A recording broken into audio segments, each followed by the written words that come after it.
लोगों को चौंका दिया। मुख्यमंत्री एकनाथ शिंदे ने विपक्ष का साथ न लेते हुए सत्ता स्थापित का एक सीन।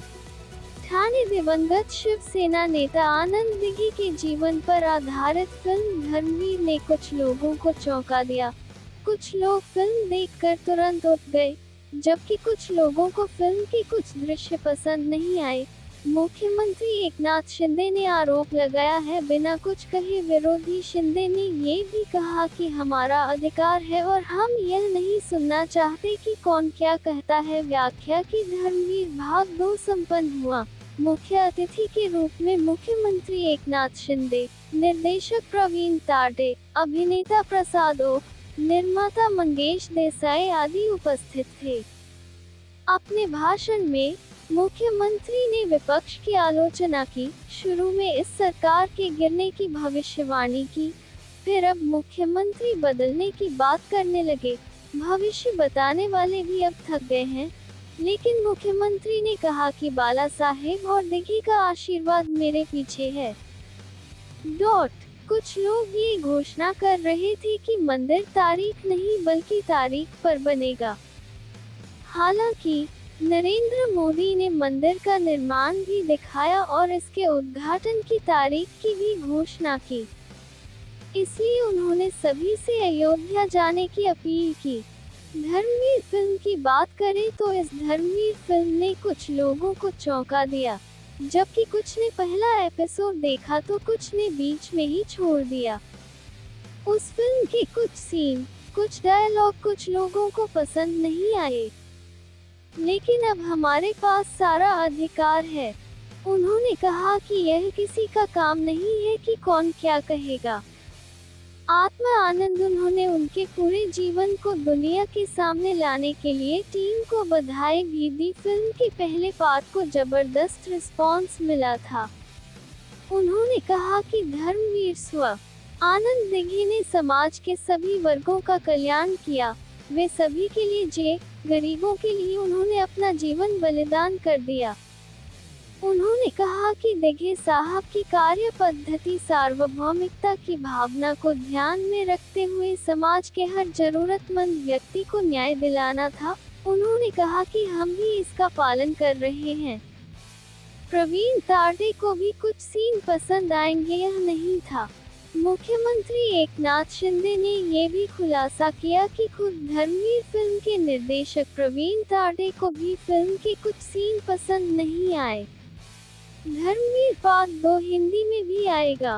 मुख्यमंत्री ने कहा कि फिल्म धर्मवीर को हिंदी में डब किया गया था, लेकिन ये हिंदी के जरिए ज्यादा सांगितलं की 17 देशात पाहिला गेला। पार्ट 2 मधून काय अपेक्षित आहे आणि काय लोकांना पाहायला मिळेल? धर्मवीर पार्ट 2 मधून लोकांना काय पाहायला मिळेल? धर्मवीर पार्ट 2 चा शुभारंभ झालेला आहे। धर्मवीर पार्ट 1 जो आहे आपण सगळ्यांनी पाहिला। संपूर्ण देशभरात नाही जगभरामध्ये दिघे साहेबांच्या जीवनावरचा हा चित्रपट, दिघे साहेब कसे जगले, कसे वागले, त्यांचं पूर्ण जीवन कसं होतं या पहिल्या धर्मवीर पार्ट 1 मध्ये तेवढं मावू शकत नाही। आणि मला वाटतं हा पार्ट 2 आहे, त्याच्यात किती दाखवता येतंय ते दाखवलं जाईल। आणि हा देखील धर्मवीर पार्ट 2 जो आहे हा पुढचा जो काही त्यांचा कालखंड आहे याचा सर्व जीवन प्रवास जो आहे त्यांचं आयुष्य, त्यांची कीर्ती, त्यांचं कार्य, त्यांची कार्यपद्धती या धर्मवीर पार्ट 2 मधून लोकांसमोर येईल। आणि लोकांना आनंद दिघे साहेब काय हे पहिल्या पार्टमधून काही प्रमाणामध्ये कळलं।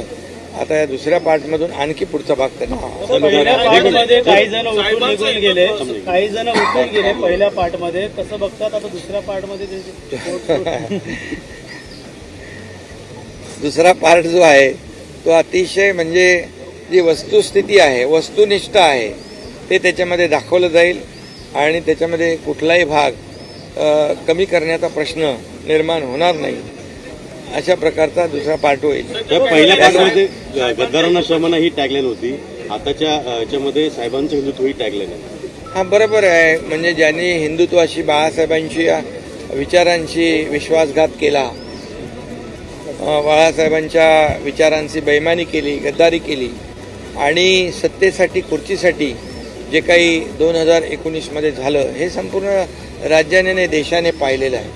आता जे आहे दुसरा पार्ट जो आहे तो साहेबांचं हिंदुत्व म्हणजे आम्ही जी भूमिका हिंदुत्वाची बाळासाहेबांच्या विचारांची आनंद दिघे साहेबांच्या विचारांची घेतली आणि आज सरकार त्याच्यावर काम करत आहे.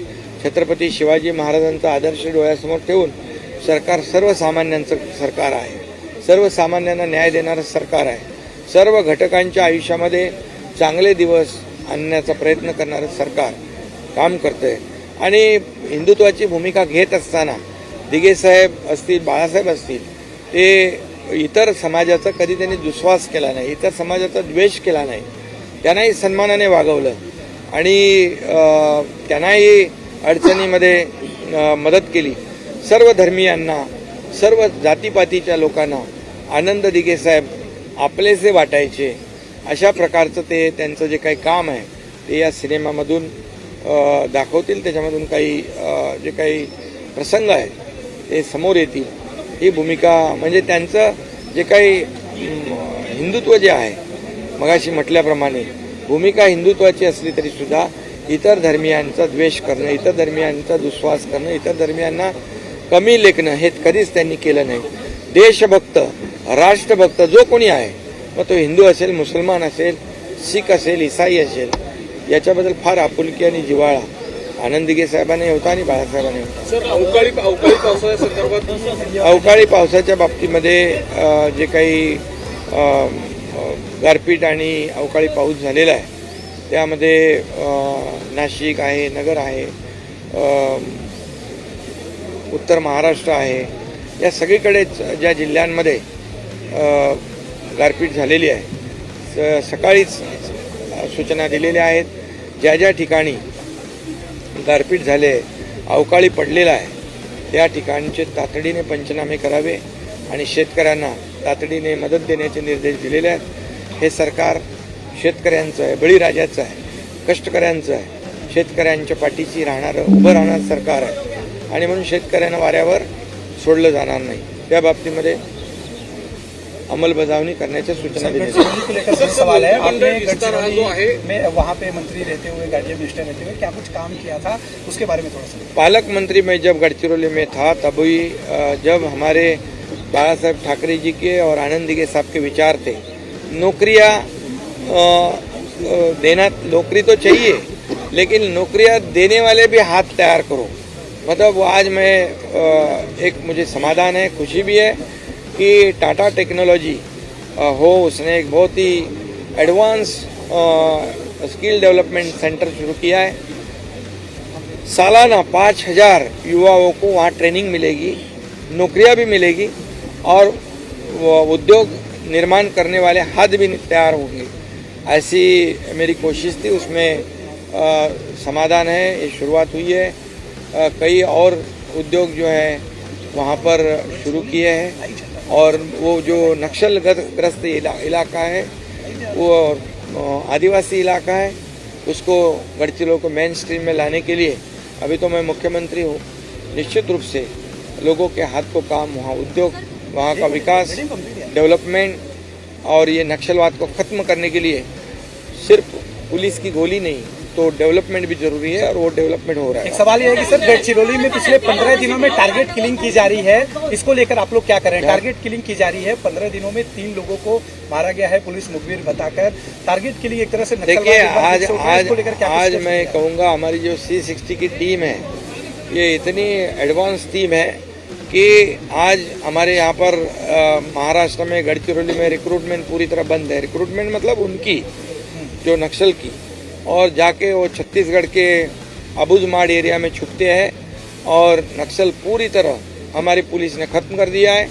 अभी ऐसे कोई भी घटना हो तो पुलिस और वहाँ के नागरिक जो हैं और हमारी सरकार नक्सलवाद ख़त्म करने को पूरी तरह तैयार है और उसका नतीजा हम देख रहे हैं कि पूरी तरह लगभग न के बराबर वहाँ पर नक्सलवाद है। क्या वो जो नक्सलवादियों का डर था एक बार काल ओबीसी मेळाव्यामध्ये छगन भुजबळ यांनी मागणी केली की शिंदे समिती बरखास्त करा, पण सरकारमध्ये दुमत दिसून येते. नाही याच्यामध्ये एकच मी सांगतो त्यांच्याशी माझी चर्चा झाली आणि त्यांचं कुठेही मराठा समाजाला विरोध नाही आणि सरकारची भूमिका स्पष्ट आहे. मराठा समाजाला आरक्षण देताना ओबीसीवर कुठलाही अन्याय होणार नाही, ओबीसीचं आरक्षण काढून घेतलं कमी केलं जाणार नाही आणि इतरही समाजावर अन्याय होणार नाही ही भूमिका स्पष्टपणे सरकारने पहिल्यापासून मांडलेली आहे. त्याच्यावर सरकारचं युद्ध पातळीवर काम सुरू आहे. मागासवर्ग आयोग त्याच्यावर काम करतोय. 3 न्यायमूर्ती आपण त्याच्यासाठी कमिटी केलेली आहे. मोठ्या प्रमाणावर इन्फ्रास्ट्रक्चर आणि त्यांना आपण निर्माण करून दिलेलं आहे आणि मराठा समाज मागास कसा आहे हे सिद्ध करण्यासाठी वॉर फुटिंगवर काम सुरू आहे. आणि ज्या जुन्या नोंदी आहेत या जुन्या नोंदी ज्या आहेत कुणब्याच्या ते GR आपण आता काढलेला नाही. हा GR 1967 पासून 2004 पासून या GRचा अवलंब होतोय.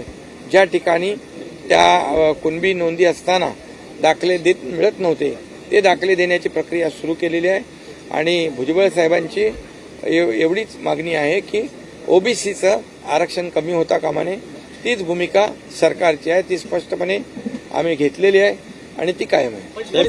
पहिल्यांदा असं होतं की ज्या नोंदी समोर आलेल्या आहेत पहिल्यांदा असं होतं की नोंदी ऑनलाईन पाहायला मिळतील जेणेकरून आणखीन ज्यांना नोंदी सापडत नाहीत किंवा वंशावळी सापडत नाहीत त्यातून फायदा होऊ शकतो. याच्यामध्ये GR जो आहे जुना त्या GRची अंमलबजावणी प्रभावीपणे होती आहे आणि ट्रान्सपरन्सी आहे. त्याच्यामध्ये कुठल्याही इतर समाजावर त्याच्यामध्ये अन्याय होत नाहीये.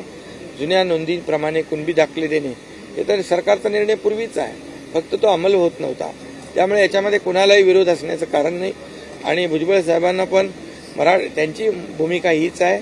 मराठा समाजाला आरक्षण मिळालं पाहिजे, ते देत असताना ओबीसी समाजाचं आरक्षण कमी होऊ नये तीच भूमिका सरकारची आहे. हिंसाचार झाला त्या संदर्भात गृह खातं अपयशी